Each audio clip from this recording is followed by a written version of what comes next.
Hola a todos y todas, buenas noches y bienvenidos a nuestro programa Pulso Global. Les acompañamos el día de hoy Percy Rodríguez y Gabriela Navarro en sustitución de Gerald Solano. Hola Gaby, ¿cómo te va? Espero que estés muy bien. Hoy don Gerald se nos dio el día de vacaciones, por lo tanto, pues estamos acá. Está con nosotros nuestra productora general, que normalmente está siempre en este programa, pero tras bambalinas. Es la persona que administra la producción y los controles en este día, en los días que siempre transmitimos en vivo. Bueno, hoy nos encuentra Gerald, nos acompaña Gabriela Navarro. Sean todos bienvenidos y bienvenidas a un programa que dedicaremos hoy a conversar sobre la guerra comercial entre los dos grandes titanes en el mundo, que son Estados Unidos y China. Y nos interesa mucho conversar con nuestra especialista Elida Varela, quien nos comentará específicamente sobre el fallo de la OMC sobre la guerra comercial entre China y Estados Unidos. Elida es además especialista en Derecho Internacional y Comercio. Así que hoy tendremos pues dos especialistas en estos temas de aduanas y comercio, porque Gabriela Navarro, nuestra productora ejecutiva, también es especialista en estos temas de foros multilaterales. Así que pues será un honor compartir con ellas. ¿Cómo está Elida? ¿Cómo le va? Buenas noches, don Percy y doña Gabriela. Muchas gracias por la invitación el día de hoy. Espero que estén muy bien. Muchas gracias a usted por aceptar estar con nosotros. Bien, vamos a pasar a hablar un poquito sobre Elida, que nos acompaña hoy.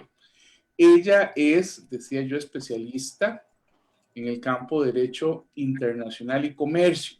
Vean ustedes que tiene un currículum muy interesante, pues que estudió Relaciones Internacionales en la Universidad Nacional de Costa Rica y actualmente finaliza su licenciatura con un énfasis en política comercial, pero también es actualmente estudiante de grado de maestría en Ankara, en la Universidad de Turquía.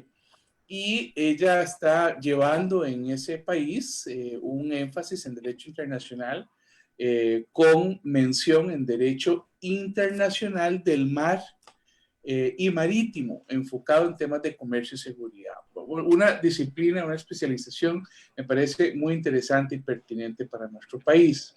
Asimismo, ella, bajo la dirección de un profesor famoso contraalmirante de la Fuerza Naval Turca, el doctor Ali Deniz, está realizando una serie de investigaciones como estudiante visitante en la Universidad Internacional de Negocios y de Ciencias Económicas en Beijing, en China.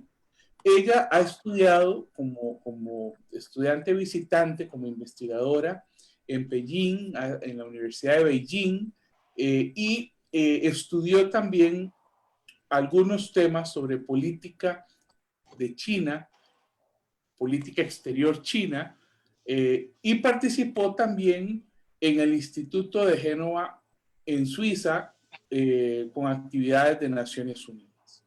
Además ha realizado cursos de negocios en China, cursos sobre las complejidades culturales en la Universidad de Exeter y ha sido pasante en diversas universidades y bibliotecas del mundo. Por lo tanto, es un honor tenerla con nosotros. Ha sido pasante diplomática, por ejemplo, del Ministerio de Relaciones Exteriores, bajo cargo de nuestro querido embajador ya pensionado, don José Joaquín Chaverri, y también de la Embajada de Costa Rica en China, bajo la supervisión de la embajadora Patricia Rodríguez. Ha publicado varios artículos para el Observatorio de la Política Internacional de la Universidad de Costa Rica y sus temas de interés se relacionan con el derecho internacional, el comercio y la política. Bienvenida, Elida. Su currículum es fabuloso para su edad y bienvenida a este programa en donde nos encanta contar con personas jóvenes que están triunfando, que están haciendo carrera, que están dejando en alto el nombre de nuestro querido país. Y bueno, vamos a empezar sin más ni más. Doña Gabriela, comienza usted el programa. Muchísimas gracias a Dalia por participar con nosotros. Le comentaba antes de iniciar el programa, justamente que cuando hicimos nuestro sondeo con nuestros seguidores, una de las recomendaciones que nos dieron era invitar más a personas jóvenes. Hemos estado dándoles espacio y hemos estado buscando estas personas que nos lleguen a acompañar, y Elida viene a hacer un aporte, como lo mencionaba Percy, con su currículum tan rico y diverso, en el sentido que nos va a permitir analizar este fallo tan significativo en el marco de la OMC desde una perspectiva bastante amplia. Entonces, Elida, bienvenida nuevamente, y para dar inicio, conversemos un poco de qué es lo que origina este fallo que fue tan esperado, siendo el primero de muchas disputas que se implementaron en el marco de la guerra comercial. Entonces, comentámonos un poco sobre qué es lo que nos trae hasta este punto en el marco de la OMC. Buenas noches. Bueno, una vez más, agradecerles la cordial invitación y la presentación que don Percy acaba de hacer. Y ya ahondando un poco en el tema, el contexto en el que inicia este conflicto, al que ahora podríamos llamar guerra comercial entre el gigante asiático y los Estados Unidos, ya venía desde hace varios años atrás, de la presidencia de Barack Obama, pero se incrementa en el momento que Donald Trump llega a la Casa Blanca, y precisamente inicia en marzo del año 2018, cuando Donald Trump decide implementar medidas impositivas arancelarias contra China, en un principio del 10% y luego incrementándolas para julio al 25%, y a materiales muy importantes de importación estadounidense, que es el acero, por ejemplo. China tiene, por su bagaje cultural y su forma de hacer política y negocios, China normalmente no será el país en dar el primer golpe, pero sí es el país que va a responder con un segundo golpe. Entonces, al menos el actual partido, el Partido Comunista Chino, que encabeza el presidente ahora vitalicio Xi Jinping, tienen entre los distintos pilares en el que el partido fue fundado, uno de esos pilares es nunca más permitir que un imperio venga a socavar y avergonzar China. Entonces, aunque su cultura y su manera de hacer negocios y política no va a ser nunca probablemente dar el primer golpe, sí lo van a responder, y es lo que hicieron. Entonces, Donald Trump lanza estos tweets y esta amenaza, que al final se vuelve real, incrementa los aranceles. Al decir incrementa es porque eran productos que ya tenían aranceles, pero los incrementa de manera excesiva, y es una de las cosas que podemos ver con el fallo de la OMC, que mencionan que fueron aranceles excesivos y que van en contra del principio de buena voluntad y de la nación más favorecida de la OMC. Entonces, China responde, y responde con otros 25% de aranceles a más de 120 productos de importación estadounidense. Entonces, quizá es ahí donde surge este problema.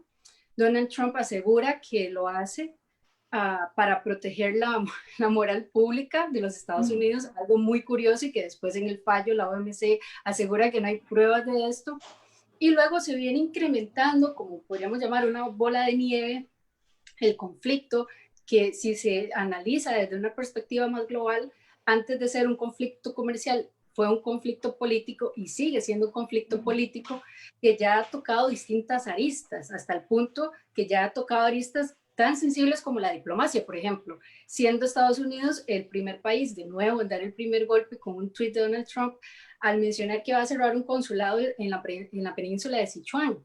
Entonces, claramente China responde y cierran uno de sus consulados en Houston. Entonces, poco a poco ha venido incrementando esta ola de conflictos hasta lo que tenemos ahorita, que ya prácticamente le queda un mes de poder a Donald Trump en la Casa Blanca, y ha dejado un conflicto severo en la coyuntura actual, ¿verdad? Elida, nosotros hemos estado observando un gran conflicto entre Estados Unidos y China en muchísimos escenarios. Si fue el caso de Huawei, recuerdo cuando apresaron a la gerente, estaba de viaje en Canadá y los Estados Unidos pidieron una orden de de arresto y la arrestaron en ese país. Hemos estado viendo también disputas comerciales, por ejemplo, en Brasil con Bolsonaro, ¿verdad? Cuando llegó como presidente, que quería cambiar las relaciones. Y bueno, tal vez hay que decirle a nuestros oyentes, a las personas que están viendo este programa, que así como Costa Rica, Centroamérica, México, ven hacia Estados Unidos como su principal socio comercial en muchos casos, en el caso de Sudamérica, el principal socio comercial de todos los países suramericanos es Brasil, pero el principal socio de Brasil es China. Por lo tanto, yo siempre pongo el ejemplo a mis estudiantes que aquello es como una cuerda, ¿verdad? Si China jala a Brasil, Brasil jala a Sudamérica, por lo tanto, si a China le va bien, al resto de Sudamérica le va bien. Y así como nosotros miramos a Estados Unidos, Sudamérica en este momento está viendo pues a China, ¿verdad? Entonces, yo me pregunto, en todo este juego geopolítico, probablemente habrán muchos bemoles, pero quisiera comenzar con una pregunta, digamos, que usted me le pueda aclarar a las personas que nos ven y que no son especialistas en relaciones internacionales, ¿cómo funciona la OMC en este caso de estos fallos, ¿verdad? ¿Cuál es la estructura, digamos, el mecanismo que en estos casos, cuando un país se queja ¿verdad? Porque aquí fue un conflicto en donde hubo respuesta, ¿verdad? Estados Unidos pone aranceles sobre unos productos, China se lo devuelve, como usted muy bien lo dijo, y comienza una disputa. ¿Pero dónde se da esa disputa? Entonces me gustaría como que nos cuente un poquito sobre estos procedimientos, si se forma un grupo especial, si hay un órgano digamos, que lleva el proceso, cómo se da esta guerra formal en el plano, digamos, institucional internacional. Bueno, recordemos que la OMC es este organismo que regula actualmente el comercio internacional y que viene a sustituir el GATT desde la época de los 90. A partir de ello, ellos se forman institucionalmente en un marco para la resolución alternativa de conflictos. Y uno de esos marcos, bueno, el marco en este caso sería el órgano de solución de diferencias. Y ese órgano de solución de diferencias lleva a la instancia del órgano de apelación, que es como el ente supremo en este caso. El órgano de apelación de diferencias, en el momento que China solicita esta investigación jurídica para llegar a un determinado fallo hace 2 años, se forma un panel de distintos países, entre los cuales está Rusia, entre los cuales está Brasil, acá mencionado la importancia del Mercosur, entre los cuales está Singapur, está Canadá, distintos países vienen a formar este panel y finalmente China le pide directamente al director de la OMC que también forme parte de este panel. En el momento que estos distintos países se reúnen, son los que llegan a tomar la decisión junto con otros 3 miembros para analizar las solicitudes de China. Ahora bien, recordemos que cuando hablamos de guerra comercial entre China y Estados Unidos, hablamos de muchas aristas. Una de esas aristas es la que usted mencionaba ahorita con el caso de la empresa tecnológica Huawei, porque aunque Estados Unidos dice que no tiene nada que ver con esta guerra comercial y que es un tema completamente aparte de seguridad nacional, China dice que no tiene, que no es un tema de seguridad nacional, sino que sí está dentro de esta guerra comercial que tiene actualmente con Estados Unidos.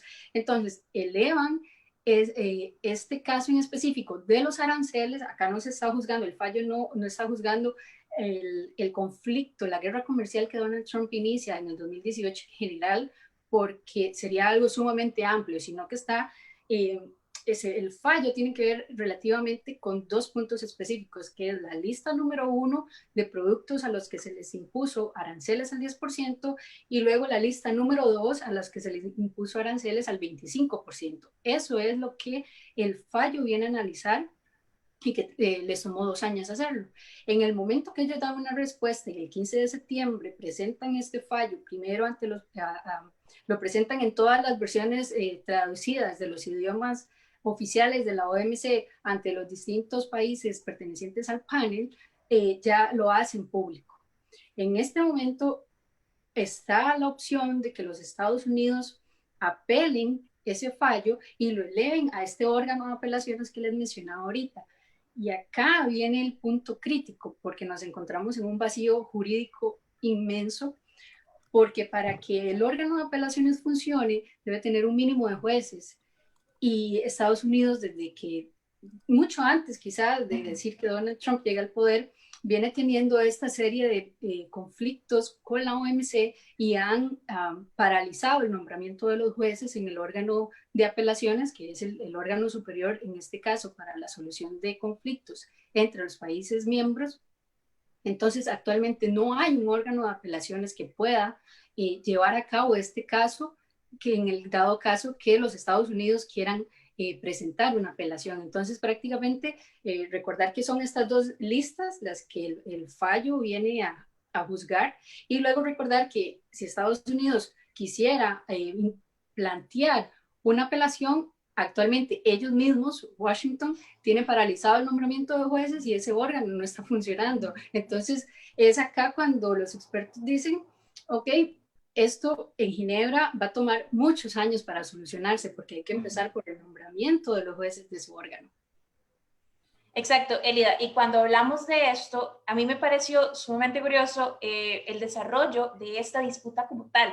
Si uno ve la cronología, si una de las disputas más difíciles de iniciar. O sea, estamos hablando que China hace la solicitud de consultas, que es la primera fase del mecanismo de solución de diferencias de la OMC, el 4 de abril. Y estamos hablando que se conforma un grupo especial hasta el 17 de octubre del 2019. Estamos hablando que hubo una fase de consultas donde creo que se fueron mucho en el tecnicismo de la aplicabilidad del entendimiento y solución de diferencias, porque había una ida de cartas y una venida de cartas donde Estados Unidos decía es que China no está siguiendo la forma, es que yo le estoy respondiendo entonces de esto, que incluso la fase de consultas llega a exceder el plazo usual de 60 días. Estamos hablando que tardaron 3 o 4 meses únicamente en la fase de consultas, lo que hace creo que de las disputas que he analizado y que he conocido, es la única que ha tenido como esta particularidad, y creo que entinta un poco este proceso de disputa, porque veamos, la disputa nace, como lo mencionaba Elida, el 4 de abril, donde el tweet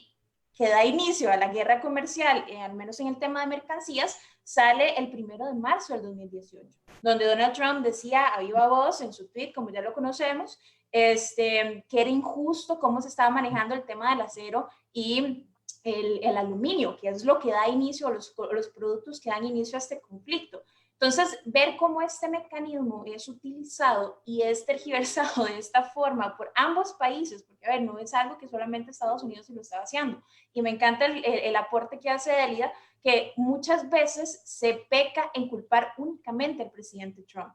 Pero el problema de la OMC como tal con Estados Unidos viene desde la administración Obama. O sea, no es algo. Nada más que Donald Trump lo sacó a viva voz y que todo salió públicamente porque pues él ha quejado y se ha criticado fuertemente no solamente el tema del órgano de solución de diferencias, sino también a la organización como tal. O sea, Donald Trump en tweets ha dicho o se ha dejado decir que es una organización corrupta, donde cómo es posible que países del calibre de China sean categorizados como países en desarrollo, que no está de acuerdo, que siempre son desfavorables para ellos y demás, donde históricamente los últimos años son los años que ha establecido más disputas en el marco de la OMC. ¿Qué lees vos de esta situación?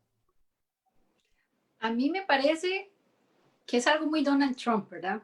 Porque si lo vemos desde todos los puntos en el que se puede observar, desde que asume el cargo, no es solo con la OMC este tipo de conflictos. Tenemos el caso de la OMS, por ejemplo, aún el mismo caso después de la COP21 con el Acuerdo de París. Entonces, es algo que es muy característico de él, pero en este caso en específico, y acá quizá podemos hacer un hincapié, en que a pesar de que lo intentó, porque lo intentó mucho desde marzo del 2018, se quedó un poco corto con esas promesas de campaña que le hizo a sus votantes, porque este conflicto, si lo vemos aún más atrás, de marzo de 2018, ya sabíamos cuál era la posición de Donald Trump con respecto a China en el marco del déficit comercial, el gigantesco déficit comercial que los Estados Unidos tienen con China, y es una de las promesas que él hace a sus votantes. Entonces, uno viene analizando ese déficit comercial con el pasar de los años, y es curioso que más o menos desde el año pasado Donald Trump lo deja de hacer tan público, porque ya está saliendo de su mandato, y si uno analiza los números, no cumplió su promesa. Entonces, sabíamos que él venía con este corte proteccionista, con un gabinete que si uno las analiza uno por uno, totalmente, ¿verdad?, proteccionistas, que es el caso, de, por ejemplo, de su representante de comercio, con que su homólogo vendría a ser Liu He, de China, que es muy curioso porque uno lo analiza y en sus discursos siempre su discurso siempre viene a ser proteccionista, y su discurso viene a ser siempre: tenemos un conflicto con China y debemos solucionarlo. Entonces, ¿cómo veo yo esto? Algo muy normal de Trump y de su gabinete, y algo que ahora que los Estados Unidos, y esto no se viene a ser solo culpa del Partido Republicano que tiene actualmente la Casa Blanca, sino que también tuvo mucho peso en el tema del organismo de apelación, aún el Partido Demócrata, con el nombramiento de los jueces y tenerlo estancado literalmente, es algo que va a durar un par de años más. Aunque llegue Biden a la Casa Blanca, existe aún ese panorama confuso de cuál va a ser. Probablemente no vaya a ser algo muy distinto a lo que Donald Trump ha sido, quizás menos público, lo que usted mencionaba, el tema de los tweets, que lo haga más público y que no tenga miedo de publicarlo en redes sociales, no viene a decir que lo va a hacer de forma diferente, sino que no lo va a mencionar en sus redes sociales tan comúnmente como lo haría Donald Trump, y a lo que el planeta entero se ha venido acostumbrando en los últimos 4 años, a ver lo que pasa en la Casa Blanca en el momento, en el instante en el que está ocurriendo, ¿verdad?, en el momento que pasa. Pero sí me parece algo muy común, algo que se veía venir desde la campaña electoral de 2016. Bien, estamos en Pulso Global. Esta es una transmisión en vivo. Estamos a sus órdenes para recibir las preguntas que ustedes tengan, tratando el tema sobre el fallo de la OMC, que le da de alguna manera la razón a China en la guerra comercial entre China y Estados Unidos.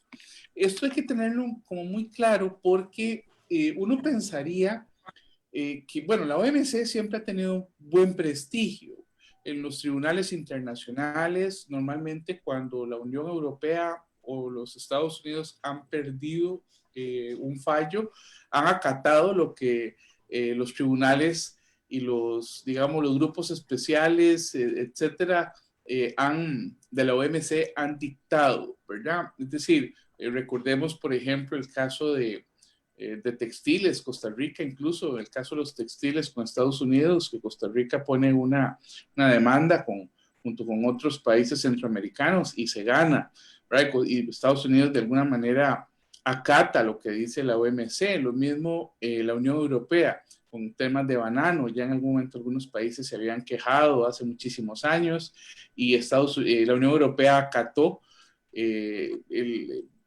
poner el mismo arancel que a los países del ACP, pero África, Caribe y Pacífico.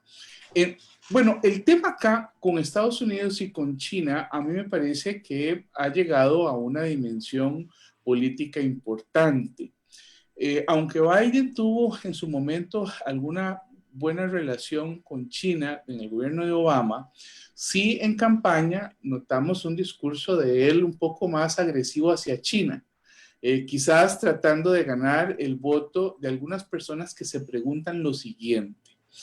El tema del comercio justo tiene que ver con que todos sabemos que China es un país de partido único, es decir, tiene una dictadura de partido. El Partido Comunista todavía dice, controla las empresas, dice lo que hay que producir en el país, se maneja una especie de capitalismo, pero todavía sigue siendo un capitalismo planificado por el Estado, ¿verdad? Por un Estado además que tiene el control de los medios de producción, que ha formado una interesante capa media, ¿verdad? Pero siempre las empresas son empresas en manos de personas cercanas al partido, ¿verdad? Al gobierno de turno. Ha generado algunas multinacionales con otros países cercanos, como Rusia. Ha trabajado en el famoso collar de perlas, ¿verdad? Que incluye a diversos países de Asia y de África.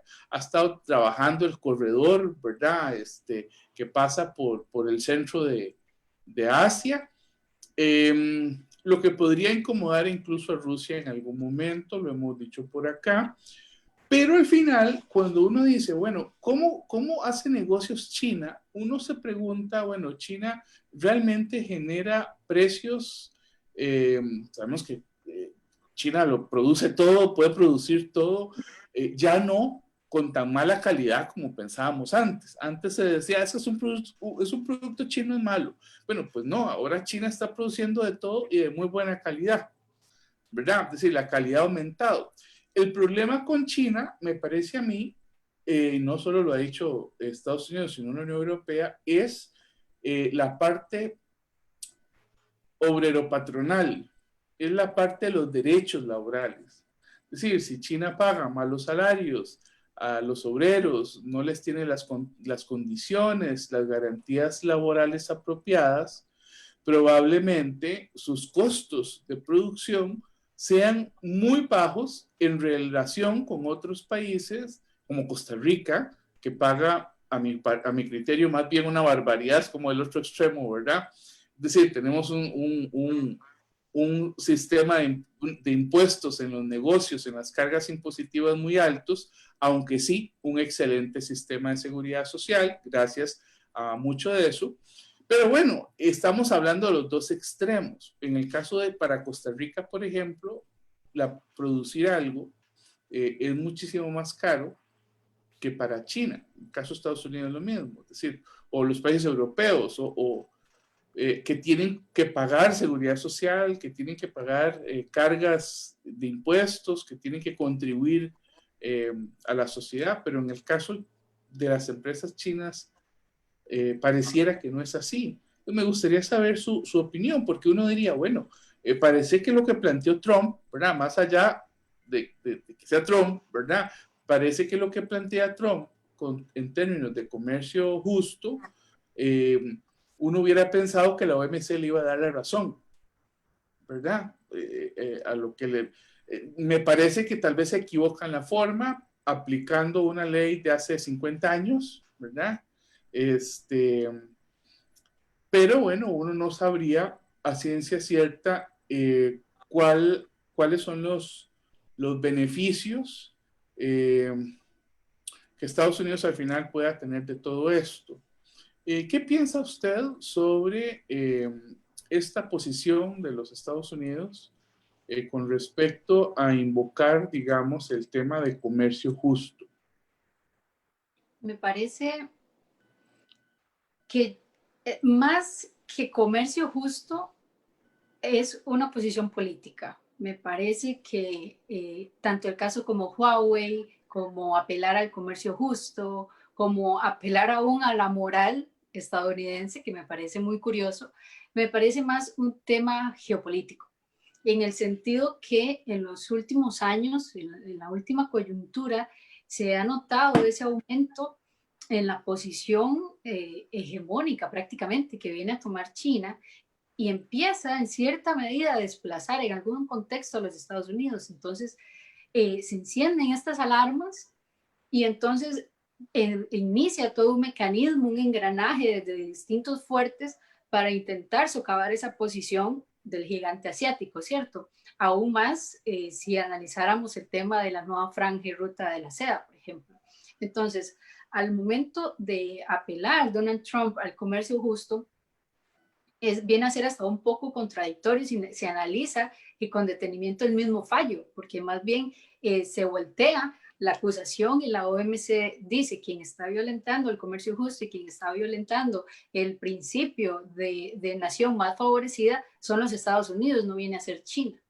Entonces, me parece que apelar que este conflicto que viene desde marzo del 2018 es por un tema de comercio justo, se queda corto. Es decir, probablemente tenga algunos matices dentro de todo este conflicto en general, pero no considero que sea el punto cardinal realmente de todo esto, porque si uno lo ve más desde atrás, en el contexto en el que se ubica y en el pensamiento proteccionista de Donald Trump, el déficit que tiene, el desplazamiento que le está haciendo China como potencia hegemónica, su posición en América Latina y en África, uno ve que tiene más puntos de qué preocuparse que solamente el comercio justo.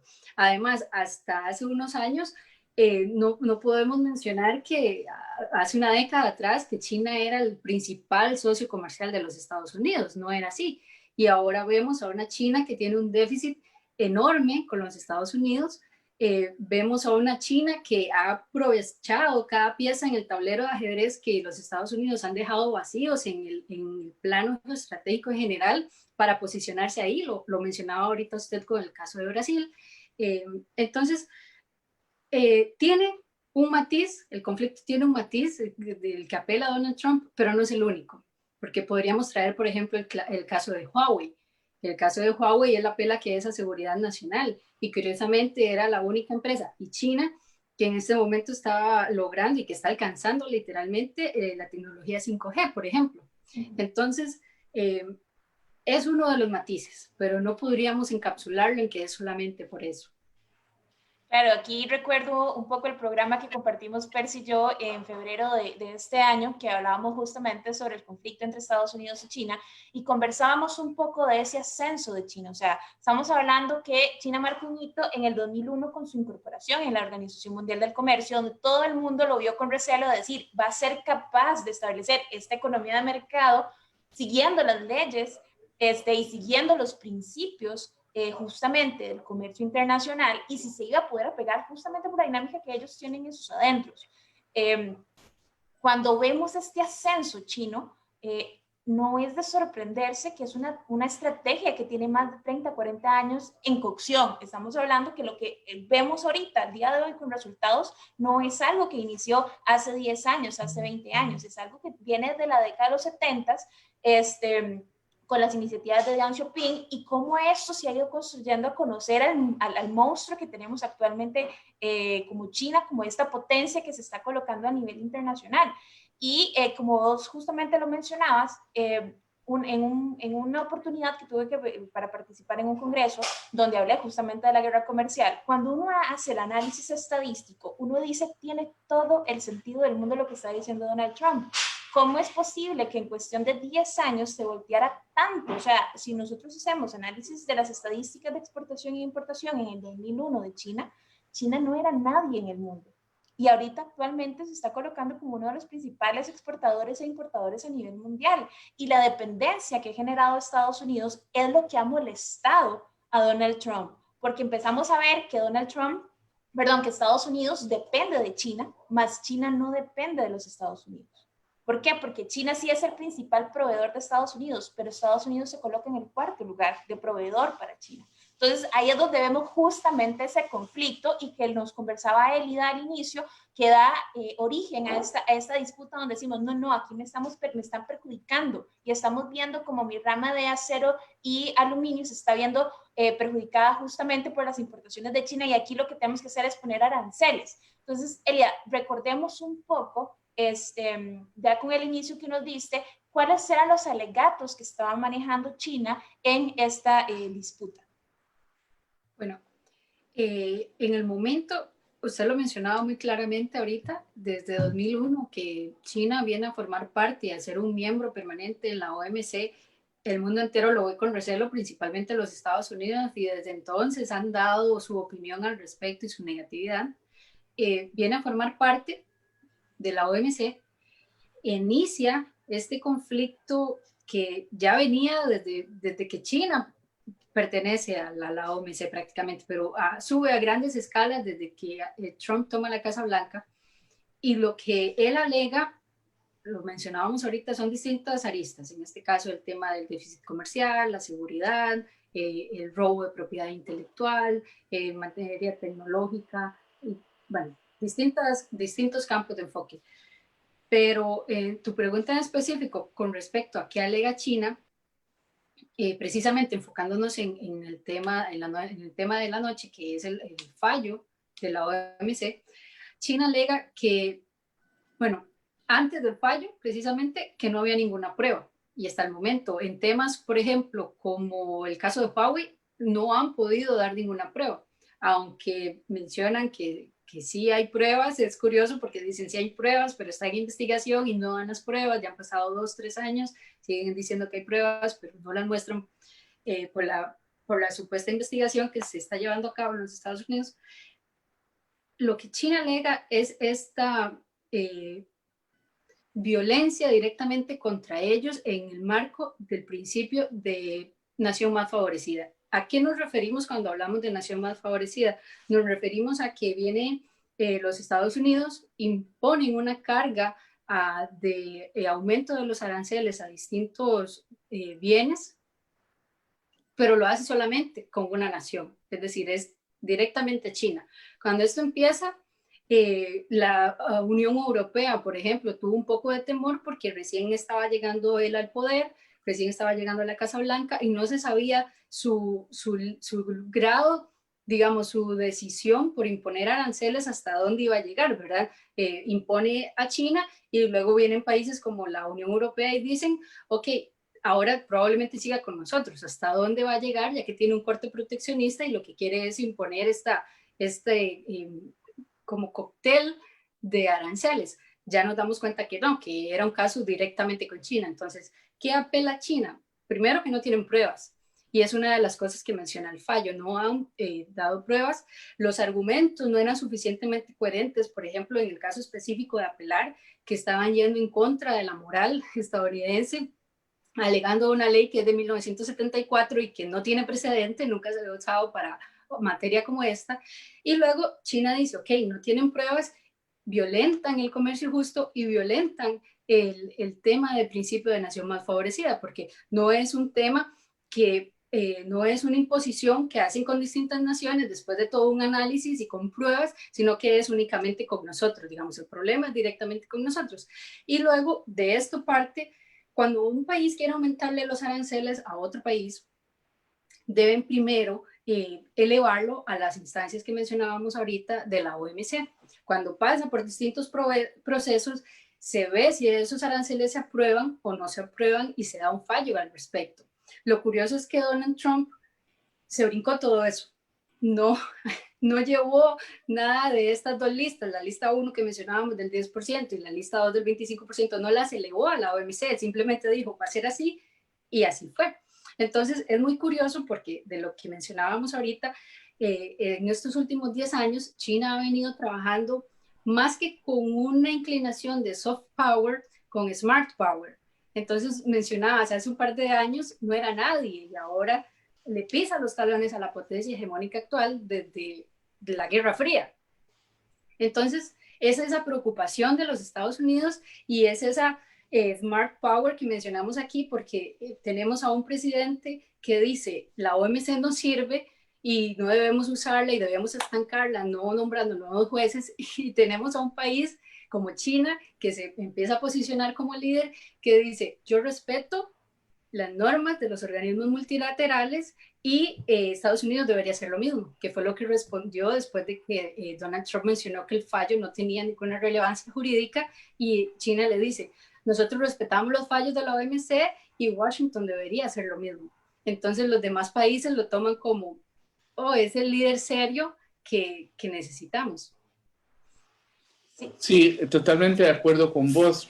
Uno pensaría también, Elida, que hay una dinámica con el presidente Trump, ¿verdad? De sacar a Estados Unidos de todos los organismos multilaterales, de parar el sistema multilateral, que definitivamente ha sido muy incómodo. Ahora, yo me pregunto, tras la llegada de Biden, ¿verdad? Estados Unidos probablemente va a volver a todos estos foros. Habría que ver si nombra a los, si permite que se nombre a los integrantes que hacen falta en la OMC para poder generar los tribunales de apelación y qué va a pasar en ese momento.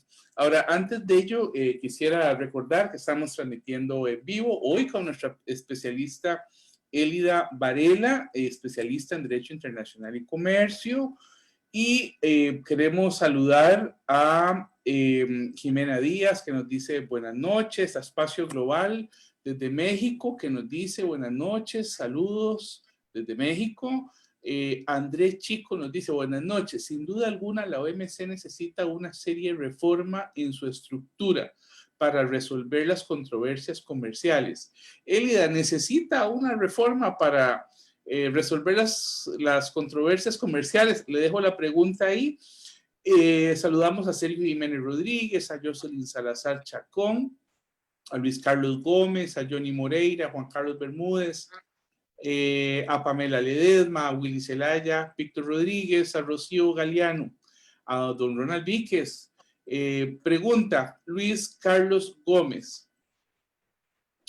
Luis Carlos Gómez pregunta, si la OMC le da la razón a China en el aspecto comercial y teniendo en cuenta que para Biden el enemigo de Estados Unidos es Rusia, podríamos decir que le queda el camino despejado a China para convertirse en la primera potencia mundial. Jessica Hernández nos dice, no entiendo nada del tema, pero Elida es la mejor, vamos prima. Muy bien. Carolina Dumas, saludos. Orlando Fernández Jiménez, Laura González, está viendo, Carolina Dumas. Concuerdo con Elida. Esto es geopolítico y estrategia largoplacista. China ahora cada vez más posicionándose y siendo el mejor donador de las ONGs, tecnología y seguridad nacional. Lo que busca Estados Unidos es contener el crecimiento económico chino. En ese afán, ¿podría apelar al uso de su ejército para ese fin? Saludos a Gravin Calderón, a Andrés Tovar, a Catalina Dumas. Bien, entonces tenemos, nos explicas que tenemos una OMC que en este momento tiene que reactivar los tribunales de apelación para este caso, para este fallo. Históricamente, no sé cómo lo ves, tengo la impresión de que, salvo en el gobierno de Trump, Estados Unidos ha sido respetuoso, aunque todavía tiene, digamos, respetuoso a los fallos de la OMC, igual que la Unión Europea y otros países, salvo que, bueno, en el gobierno de Trump no se ha hecho. Y además, todavía tiene el recurso de apelación, ¿verdad? Entonces, te dejo con esas preguntitas, las que quieras contestar. Me gusta lo de la reforma en la estructura para resolver controversias comerciales. Aunque la reforma, la pregunta va explícitamente a reformas para tratar de resolver las controversias. Controversias, sí. Dice, sin duda alguna la OMC necesita una serie de reformas en su estructura para resolver las controversias comerciales. Okay. ¿Qué te parece eso? Interesante en el sentido que nos encontramos en un momento en el que literalmente un país es el que está estancando la evolución en este caso en específico. Usted mencionaba, primero se necesita establecer ese jurado del organismo de apelaciones para que puedan llevar este caso, porque tenemos un vacío jurídico ahí, pero no es solamente este caso, son muchos casos y otros casos que se van a venir dando, y ya hablamos de 3 años prácticamente que ese organismo está estancado por un país. Entonces, viene a ser muy idealista desear esas reformas, pero desde un análisis realista tendría que ser muy útil, porque es increíble que donde existen más de 190 naciones actualmente, una esté deteniendo literalmente todo. ¿Qué es la potencia hegemónica actual? En la coyuntura actual lo es, pero ¿hasta qué punto? Y es aquí lo curioso, porque ante las leyes es lo único que a todos nos vuelve iguales, tanto personas jurídicas como personas separadas del ordenamiento en general, como si fuera una nación, si es un organismo internacional, multilateral. Ante las leyes es lo que nos vuelve iguales a todos. Entonces, acá tenemos a un país que es el que está deteniendo todo el proceso, no solo en este caso, sino en otros casos que se pueden dar y que naciones desearían elevarlo al organismo de apelaciones. Entonces, probablemente sí necesita más que una reforma, una reestructuración desde adentro hacia afuera. Ahora bien, ¿qué es la OMC? Pues la OMC es cada uno de los miembros de los que está constituido, ¿no? Entonces es algo complejo en ese sentido, porque el sistema internacional sabemos acá que se basa por intereses. Cada país, cada organismo, cada estado en particular tiene sus propios intereses y hacia ahí es donde va a inclinarse, ¿no? Sea hacia la izquierda o sea hacia la derecha. Entonces, proponer una reforma es un poco idealista, pero quizá una reestructuración venga a ser un poco más llevadera. Es algo que tomaría muchísimos años, probablemente más años que este mismo conflicto, pero también es algo que depende de todos los miembros y es una reestructuración jurídica que tocaría literalmente las bases de la OMC, que vemos que el GATT al final se convirtió y evolucionó en la OMC por precisamente reformas de este tipo y de este índole que se necesitaban. Entonces, no lo veo imposible, pero sí complejo. Bien. Elida, en este caso, comparto con vos esa necesidad. Creo que cualquier persona que lea literatura de la OMC siempre se va a encontrar la palabra piedra angular del sistema multilateral de comercio, haciendo referencia a este órgano de solución de controversias, justamente porque dentro de su concepción, al ser un órgano donde está completamente o busca no tener parcialización, es uno de los alegatos que ha manejado mucho el presidente Trump, que ha dicho... político. Exacto. Perdón, es lo que me gusta mucho utilizar, ¿verdad? El sesgo político. Exactamente, que siempre dices que siempre nos ha desfavorecido, pero si uno empieza a ver y hacer análisis de las disputas que se han solventado, muy pocas han sido en contra de ellos, o los fallos han sido muy poco en contra de ellos. Tengo ya varios años de estudiar este mecanismo como tal y pues siento que sí hay necesidad de esas reformas, no tan, tal vez, no, ¿cómo decirlo? No sustanciales, pero sí en el sentido, por ejemplo, el cumplimiento, que el cumplimiento es un tema, todo un tema en el mecanismo de solución de diferencias, lo flexible que es la misma organización, pero pues es parte de la concepción. Pero lo que me ha gustado mucho de este mecanismo es que al no tener un espacio de veto, o decir, voy a jugar con mis intereses políticos, tratamos de evitarlo. O sea, no podemos decir que lo vamos a evitar por el completo, pero se busca tratar. O sea, son foros donde vemos países pequeños ganarles a países grandes. El caso que mencionaba Percy, donde Costa Rica plantea una demanda contra Estados Unidos y la ganamos. Que el cumplimiento no fue el mejor, puesto que Estados Unidos nunca cumplió, sino lo que dijo fue dejar vencer la medida, pero bueno, ahí al fin y al cabo logramos ganarle a esta potencia, a este país independiente, o sea, dependiente, al que le dependemos nosotros a nivel comercial. En esta reestructura, me hace pensar mucho en lo que implica este fallo, no solamente para los países, sino para la organización como tal. ¿Cuáles ves vos que podrían ser estas implicaciones del fallo? O sea, estamos hablando que, como vos le mencionabas, aquí los países se pasaron por alto a la Organización Mundial de Comercio, Estados Unidos empezando. O sea, si Estados Unidos hubiera notificado eso a la OMC, pues todo hubiera estado bien y la guerra comercial hubiera estado bien. El problema es que, a ver, Trump usa leyes de 30, 40 años atrás, donde uno dice, ok, tiene la potestad y el derecho de hacerlo, pero se le olvida que en ese momento lo que teníamos era el GATT y esa vinculancia que teníamos con el GATT en comparación de la OMC es muy diferente. Entonces, cuando hablamos de las implicaciones que esto llega a tener, ¿qué podríamos decir? O sea, ¿qué puede implicar este fallo para ambos países, incluso para la misma OMC? Viéndolo desde la perspectiva proteccionista de Donald Trump y a su forma de hacer las cosas, le resta credibilidad, le resta organización e institucionalización a la OMC en todos sus, y más sentido estricto de la palabra. Y luego tenemos a otros actores que más bien dicen todo lo contrario. Okay, a pesar de tener estas dificultades para proceder, porque literalmente lo dejaron de lado, lo pasaron por alto, no lo tomaron en cuenta de las formas que lo queramos decir, están haciendo su trabajo. han durado muchísimo tiempo, lo mencionabas antes, cuánto tiempo les tomó crear al menos este panel para iniciar el proceso de la investigación. Entonces, podríamos verlo desde esos dos puntos de vista, ¿ok? Es irrelevante la opinión que tenga la OMC, al mismo punto que aún la Casa Blanca dijo, deberían delimitarse y solamente explicar los hechos porque no tienen jurisdicción acá. En pleno siglo XXI, en el contexto global en el que nos encontramos, decir algo así.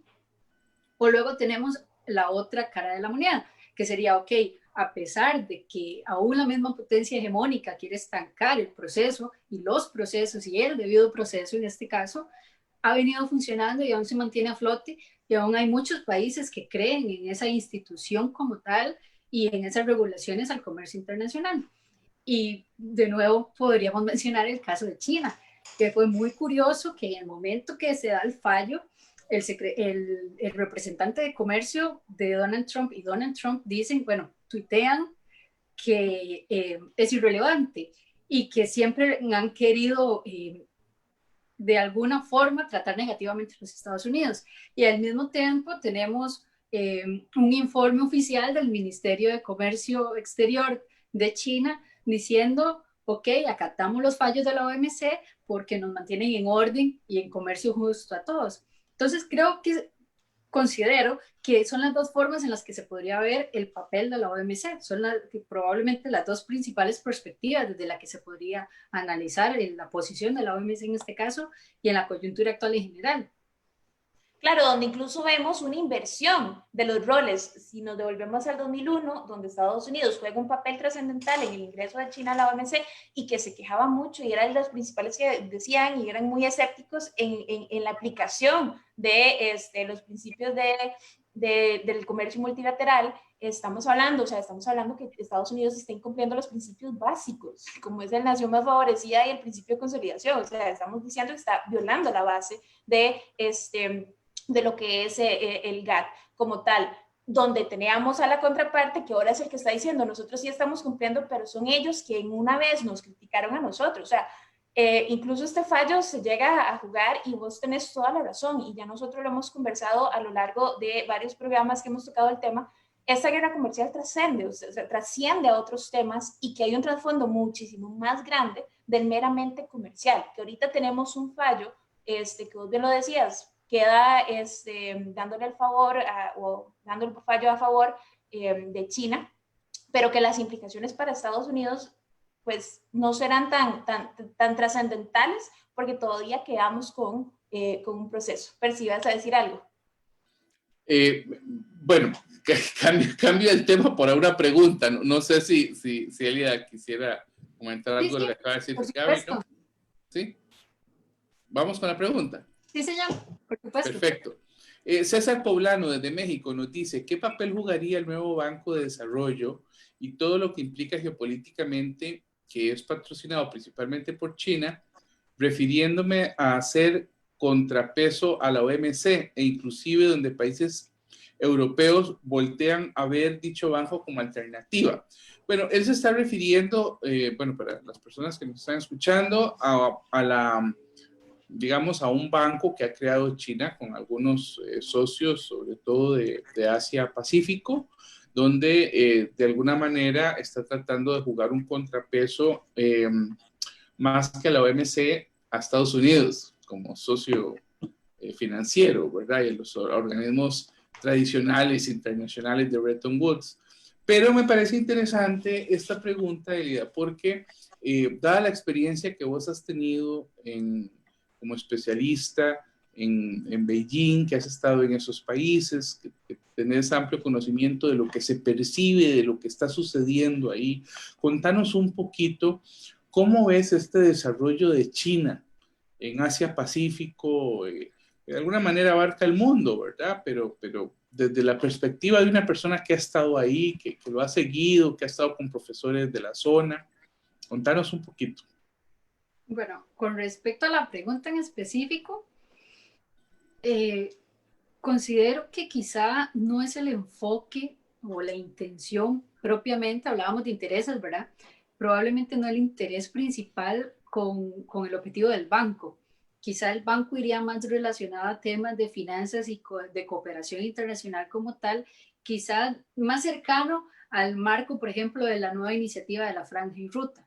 Quizá, si la pregunta era como si vendría a desplazar a la OMC en general, entendí así, ¿verdad? La pregunta era Sí, esa, si sí. vendría a desplazar a la OMC, probablemente no sea el objetivo del banco, sino que lo que mencionaba es más un interés financiero y de cooperación internacional, que es una herramienta para ganar terreno geopolíticamente hablando y aliados más fuertes, sí, es esa herramienta, pero como para sustituir al organismo de comercio, probablemente no del todo. Y luego viendo esta ascendencia de China desde adentro de China, recordemos que China tiene toda una cultura milenaria, en todo el sentido de la palabra, políticamente, económicamente, internacionalmente. Entonces se ha venido desarrollando en contextos muy distintos a los nuestros acá en Occidente. Para Oriente, China actualmente se posiciona, de eso no se discute, como la potencia en la región, que tiene conflictos, aún hablando geográficamente, ubicándonos en el mismo plano oriental, hasta allá, que el conflicto llega con Estados Unidos y nos vamos un poco al sur de China con los temas marítimos. Eh, Tienen aún conflictos en esa parte del mundo, pero quizá reforzar la idea de que han utilizado el smart power, el soft power. Alguien mencionaba ahorita algo sobre el tema militar.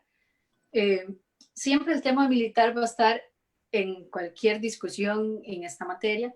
Recordemos que Estados Unidos, por ejemplo, es uno de los mayores vendedores de armamento militar a Taiwán. Y esto Taiwán lo ve como con optimismo, pero luego tenemos a una China que ve a Taiwán como una provincia rebelde, por ejemplo, y que no la reconoce como un Estado.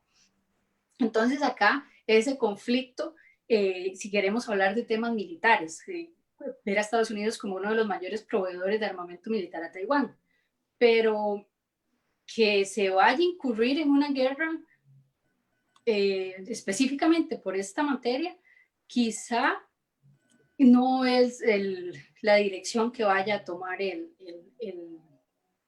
tanto el presidente de los Estados Unidos como China. Recordemos que mencionábamos que probablemente China nunca es el país que dé el primer golpe por su forma de hacer las cosas, pero sí van a responder con un segundo golpe, de eso no hay ninguna duda.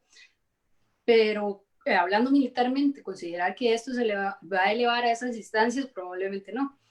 Menos aún en el contexto actual en el que nos encontramos sanitario, ¿verdad? Hablando de la pandemia. Pero viendo desde adentro China, es algo que se ha venido gestando desde hace muchos años.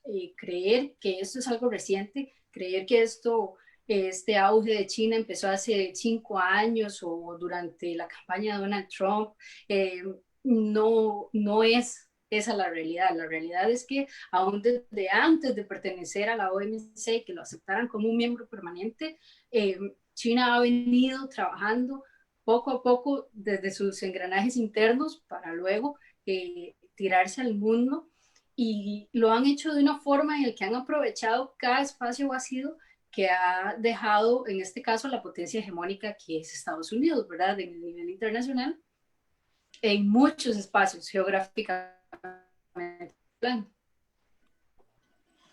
Muy bien. Bueno, Elida, ya para cerrar, que nos quedan muy pocos minutos, ¿qué sigue ahora? Tenemos el fallo, ya hablábamos y conversamos de que el órgano de apelación está bloqueado. ¿Qué podemos esperar? También teniendo en cuenta que esta disputa no es la única en el marco de la guerra comercial, también tenemos una contrademanda por parte de los Estados Unidos contra las contramedidas aplicadas por China a los aranceles. ¿Qué podríamos esperar ya para ir cerrando? Bueno, específicamente en el marco del fallo, lo que podemos esperar es que siga durante varios años más esta disputa. Si lo enmarcamos estrictamente en el tema y el problema de los aumentos arancelarios por ambas naciones. Ahora bien, el fallo en cierta medida le da la razón a China, reconoce que Estados Unidos no tuvo ninguna prueba contundente ni ningún argumento que fuese realmente vinculante para el exagerado aumento, y así lo llama el fallo de la OMC, un exagerado aumento de aranceles que pasó el tope, aún el tope establecido por los mismos Estados Unidos. Entonces, en ese contexto específico de aranceles y el reciente fallo de septiembre de la OMC, un futuro incierto, pero sí un futuro que va a tomar mucho tiempo solucionar, porque ya vimos que no hay en este momento un órgano de apelaciones. Y en el marco, ya haciéndolo un poco más global, de la guerra comercial en general, va a depender mucho quizás de dos cosas, de la llegada de los demócratas nuevamente a la Casa Blanca y del rumbo que vaya a tomar la pandemia, porque nos encontramos con una China que, aunque Estados Unidos la acusa de que no ha sabido manejar la pandemia, que ha escondido cifras, que tardó muchos meses en dar la noticia, aunque se le han hecho esta serie de reclamos, han sabido aprovecharla en cierto sentido para posicionarse aún más. Podemos hablar de temas de cooperación internacional, por ejemplo. Entonces, dependerá probablemente de esos dos factores principalmente, pero son cosas que van a tardar varios años, digamos. Es un concepto, guerra comercial China-Estados Unidos es un concepto en el que poco a poco nos vamos a ir acostumbrando, que va a tomar aún más años, probablemente toda la administración de Biden, y va a seguir ahí, porque recordemos que no es solamente un conflicto comercial, ¿verdad? Es un conflicto político, hasta ahora diplomático, ya se ha elevado a otras instancias, hablábamos un poco militarmente. Entonces, poco a poco ha ido ahondando en otros temas específicos. Y creo que en conclusión lo que podríamos decir es algo que va a seguir. Es ahora una coyuntura que deberíamos de ir adoptando y que va a continuar ahí. Las negociaciones van a seguir, que hemos visto que han sido negociaciones como de vaivén, ¿verdad? Aún en enero se creía que ya se había solucionado el problema comercial y no fue así. Y varias veces nos han hecho creer que han llegado a un acuerdo y no es así. Entonces, en conclusión, creo que sería eso. Tanto el tema arancelario como el tema comercial y en general va a tomar muchos años más para poder este tema contencioso en Ginebra solucionarse y en general en el globo. Agradecerle antes de cerrar, Gaby, a Elida. Realmente no nos equivocamos en invitarte como nuestra persona especial en esta noche. Te agradecemos muchísimo que hayas estado con nosotros. En realidad es un tema muy especializado el que estamos viendo, ¿verdad? Y vos te has especializado en este tema. Quizás me hubiera gustado preguntarte, pero bueno, ya no hay tiempo, sobre tu experiencia en Turquía, pero bueno, quedará para otro momento. Ojalá que en otra ocasión nos acompañes, porque realmente quedamos muy agradecidos con vos. Creo que has explicado muy bien estos detalles del fallo de la OMC y quedamos agradecidos. Doña Gabriela, usted cierra el programa.